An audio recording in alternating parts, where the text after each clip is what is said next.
Welcome back. Now we are going to explore HTML colors, a fundamental concept that allows us to make our web pages beautiful, attractive, visually appealing and professional.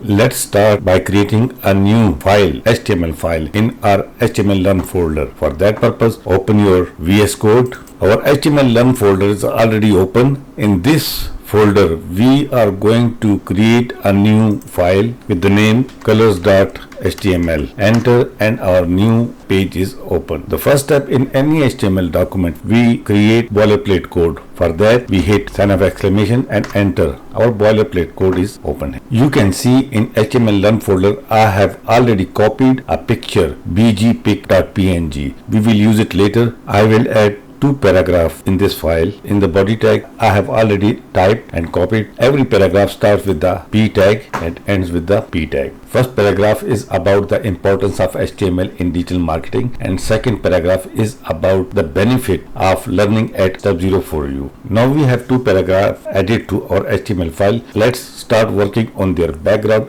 and explore different ways to apply colors. We have already used one of the methods to define or mention a color in HTML document is by using the color name. There are 140 color names available in HTML like red, blue, green, black, white, yellow and many more. We have seen that in this method we name the color and the color appears, and the example was we change the background of our web page by putting a style attribute in the body tag and then property background dash color, and the value was gray. So this is how we mention a color or define a color in HTML by using its name. Let us use this method and to change the background of our first paragraph. To change the background of first paragraph, what we will do, we will go to paragraph tag, starting tag, write attribute style is equal to background dash color colon, and let us choose tomato. Here, as soon as we write the name of the color, that color will appear in a square box before the name of the color.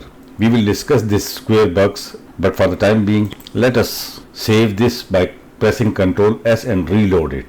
The background of our first paragraph has been changed to tomato. The second method is defining a color by hexadecimal codes. Hexadecimal code color is combination of numbers and letters. As you can see on screen, we write hash sign, then 6 digits, which is combination of numbers and letters. They start from 0, 0, 0, 1, 2, 3, 4, 5, 6, 7, 8, 9, and then A, B, C, D, E, F. Total from 0 to 9, and then from A to F is 16. That's why it is called hexadecimal code. An example is if we want to change the background of the body, style, same attribute, then background color, same property, and after the colon, instead of writing the name of the color, we write hexadecimal code for that color. Let us apply it in our example. Here, instead of naming the color, we will use hexadecimal code for the color. First we put hash sign, and then first 2 digits are for red color. We will write, for example, FF, maximum number for the red color, and then 00 for green, and then 00 for blue. Now the color red is the background color of the first paragraph. We will save this file by Ctrl S and reload it. Background color of the first paragraph is red. The third method to mention a color is RGBA color code of any color.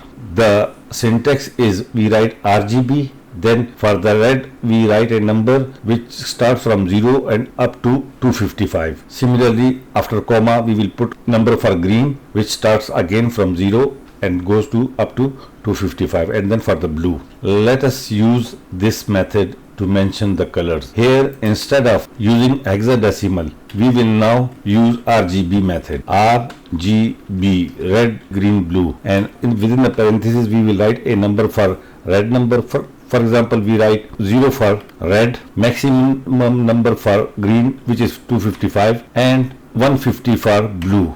Let us see what will be the combination. Save it by Ctrl S, reload it, and then we have combination of the green and blue, which is a little bit yellowish green.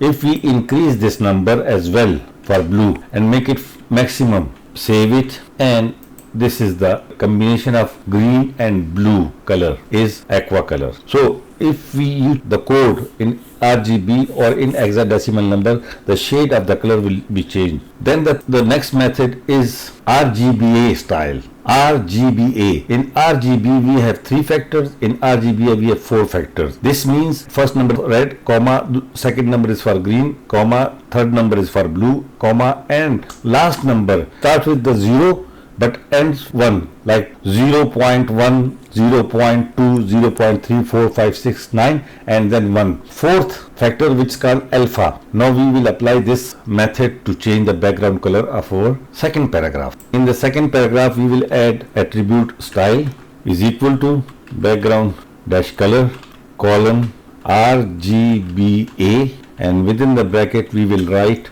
255 for red, comma, 255 for green, comma, 0 for blue, and we will write 0.5 for alpha factor. Save it, reload it, and we have a color. The alpha factor basically defines the transparency, opacity of the color. If we write 1, the background color will be completely opaque. You cannot see through. But I wrote 0.5. This means that this background color is transparent, half transparent, not full transparent. If we want to make it full transparent and 0 opacity, we will write 0 here. Now the background color, we will save this and reload it, and this is completely transparent. We have the same background color, but it is completely transparent. If we increase this number from 0 to 0.4, reload it, we have the same color, but it is transparent. We can check its transparency if we put a background image in the web page. For that purpose, in the body tag, we will add style is equal to background dash image. This is a new property for you. We will discuss this property later in detail, but here just to demonstrate the transparency of the background color of the second paragraph. URL or address of that picture which we want to put in the background is bgpic.png. This picture I have already copied in the same folder. Now we will save this and reload. Now we have a background picture, and if you look at this background color of the second paragraph, it is little bit transparent. If we want to increase the transparency, for example 0.5, no, it is less transparent now. As soon as we increase the number, transparency will go down and opacity will go up. If we decrease the transparency to 0.2 and save this this page and reload it, now it is more transparent. So the fourth factor in the RGBA is for transparency or opacity of the background color. I don't want you to memorize all the color names or hexadecimal codes or RGBA code for every color. The easiest method, click on this square of the color and you will see color decorator. Go to any shade color from here, pick any shade and increase transparency by taking this indicator low or increase the value of the indicator. You will see the RGBA code for this color. If you click on this title bar, you will see the hexadecimal code for that color. If you click again, you will see color code for in different system, in HSLA system, RGB system, in hexadecimal system. Try to use this color decorator. From here you can take name or hexadecimal code or whatever code you want to use. If you don't see this square color in your VSCode, just go to setting and search for color decorator and you will find it and activate it, so you will see this color code in the future.